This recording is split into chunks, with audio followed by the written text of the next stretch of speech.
A seleção natural é um deles.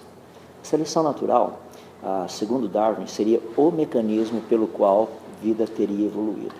O problema é que o que nós sabemos hoje de seleção natural está ligado diretamente à quantidade de informação genética que um organismo tem. Para que seleção natural ocorra, algo tem que se transformar em alguma outra coisa. Primeiro, a informação genética disponível não faz com que isso daqui se transforme naquilo lá. Então tem que ser um outro mecanismo que ninguém sabe explicar qual seria.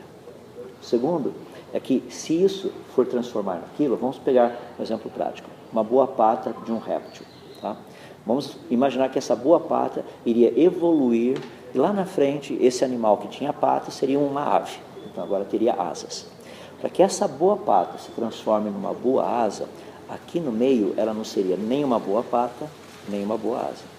A seleção natural faria com que isso deixasse de existir. Então a seleção natural é um mecanismo que impede o processo evolutivo. Exatamente o contrário daquilo que muitos acreditavam. Não somente isso, como nós temos vários outros aspectos, principalmente agora, a parte principal é a parte genética. O que nós temos aprendido tanto na informação genética, a sua complexidade, que a informação não é o meio onde essa informação está guardada. Por exemplo, para entender melhor, eu posso pegar o sistema operacional Windows e colocá-lo num DVD, eu posso colocar num pendrive, ou num HD, num disco rígido. O que eu estou passando de um lugar para outro? Não é matéria. Estou passando algo que nós chamamos de informação.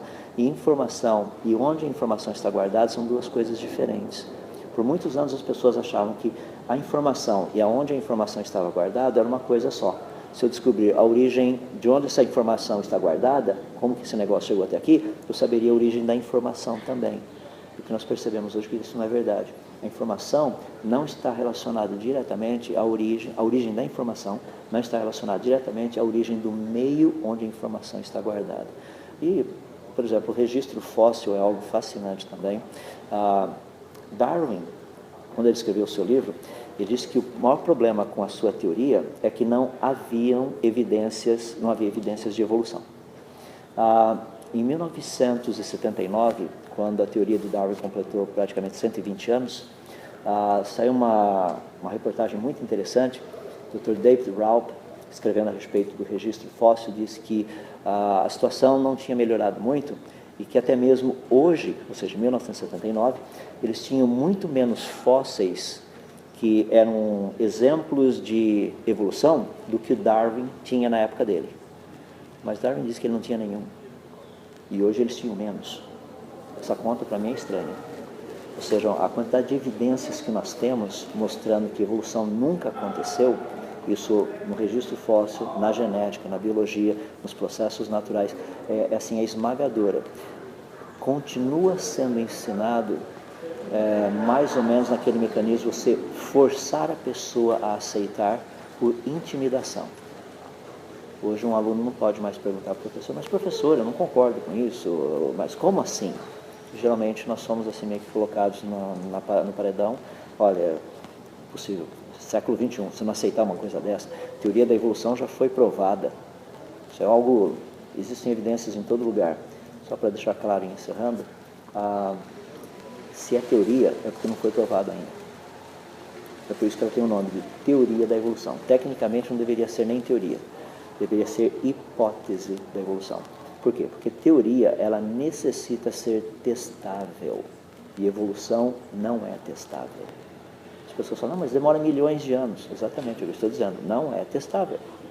Ou seja, não pode ser teoria, pode ser hipótese, não teoria. E o relato de Gênesis, ele não é anticientífico. Deixa eu dar alguns exemplos. Plantas são criadas no terceiro dia. O solo e as estrelas são criados no quarto. As pessoas chegam para mim e falam, mas está vendo? Isso é impossível. Não, não é impossível, porque planta precisa de luz, e luz foi criada no primeiro dia. Então está tudo certinho, não tem nenhum problema ali. Quando a Bíblia fala do terceiro dia, por exemplo, quando as plantas foram criadas, Deus diz assim, ajuntem-se as águas num só lugar e apareça a porção seca. A palavra hebraica é singular, é uma porção seca, ou seja, é aquilo que nós chamamos de Pangeia. A Bíblia é o único livro que diz que no início o planeta Terra tinha apenas um único continente. Quando a Bíblia fala, por exemplo, da criação do ser humano, vamos falar do homem especificamente, sexo masculino, ela diz que o homem foi formado do pó da terra. A palavra pó, na língua hebraica ali, é muito interessante. Se você pegar a Septuaginta, que usa o grego, você vai perceber que a palavra pó significa a menor partícula possível. Essa menor partícula hoje são os elementos químicos que nós temos, são os átomos. Isso é a menor partícula que a gente tem por aí. Só que a Bíblia nos diz que o ser humano foi feito do pó da terra, ou seja, do pó daqui, desse planeta. É fascinante porque 60 elementos químicos específicos que nós temos no nosso corpo, você encontra no solo da Terra também. Nós já temos pesquisado a Lua. A Lua não tem elementos químicos suficientes para fazer ser humano, porque não tem, o pó da Lua não tem todos os elementos químicos que você precisaria para o ser humano existir.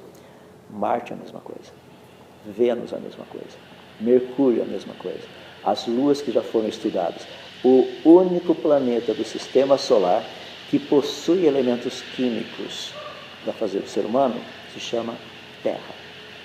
E a Bíblia nos diz que o ser humano, o homem, foi criado do pó da terra.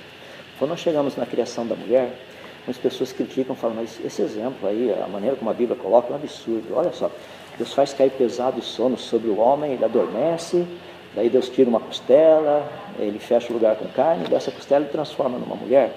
Isso é um absurdo. Eu falei, não, eu estou usando um linguajar para que qualquer pessoa entenda. Olha como toda a descrição está correta. Deus faz cair pesado sono sobre Adão e ele adormeceu. Isso é anestesia geral. Ele iria ser operado. Deus retira uma costela. Por que Deus tirou a costela? Porque na costela é onde nós encontramos a medula, na medula óssea vermelha, nós encontramos células-tronco. Então, se você vai clonar alguém, ali é o lugar de tirar. E o texto diz ainda que Deus fecha o lugar com carne, ou seja, cirurgia plástica, cirurgia de reparação, para não ficar nada defeituoso. Ele diz que ele transforma essa costela numa mulher, ou seja, ali tem material genético para você fazer a clonagem e a engenharia genética. Agora, olha como uma coisa é fascinante até nos pequenos detalhes. O homem possui cromossomos X e Y. Para Deus transformar esse material genético do homem numa mulher, ele só precisa duplicar o X. Então, se Deus tivesse começado com uma mulher, ele teria que criar o Y do nada. Mas ele começou do homem. A proposta dele está correta. Primeiro o homem, depois a mulher. Toda a sequência que é proposta ali para a criação da mulher, nós na ciência trabalhamos com isso hoje.